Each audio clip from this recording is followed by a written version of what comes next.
Ayan, hello po sa ating lahat. My God, sino po ang kinilig dito sa part 2 ng Dan Joy? Grabe po, yung kaba ni Dan. Ramdam po natin yung kaba ni Dan nang papunta po siya sa tahanan or sa apartment nila Joy. At kung napapansin nyo, iba po yung ngiti ni Dan na si Joy ang kanyang kapartner. At sigaw ng iilan na iba po yung chemistry ng Dan Joy. So hello po sa ating lahat. Kumusta? Sana ay nasa mabuti po kayong kalagayan.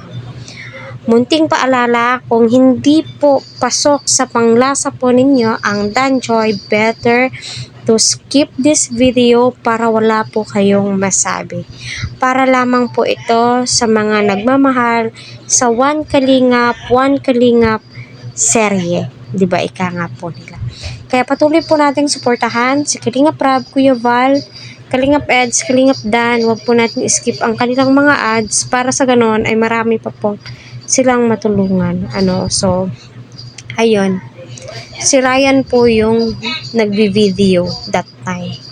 At kita po natin na excited si Dan na makita itong si Joy. Kinakabahan daw po siya. At first time niyang naramdaman to sa buong buhay niya.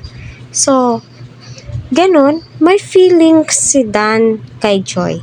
At kung kikilatisin yung mabuti hanggang matapos yung video hindi po maalis-alis sa kanilang mukha ang mga ngiti. Tila'y nag-uusap po ang kanilang mga mata. Nag-uusap? Yes. No? Bilang supporters ng Kalingap serye, mararamdaman mo at maa-attach ka agad sa video. At masasabi mo, wow. No? Mapapawaw ka. No? Sino ba naman ang hindi mapapawaw? Intro pa lang kikiligin ka na. At masasabi mo sa sarili mo, kailan na naman kaya ang part 3 ng Dan Joy? At aabangan ko at papanoorin ko ulit ito. 'Di ba?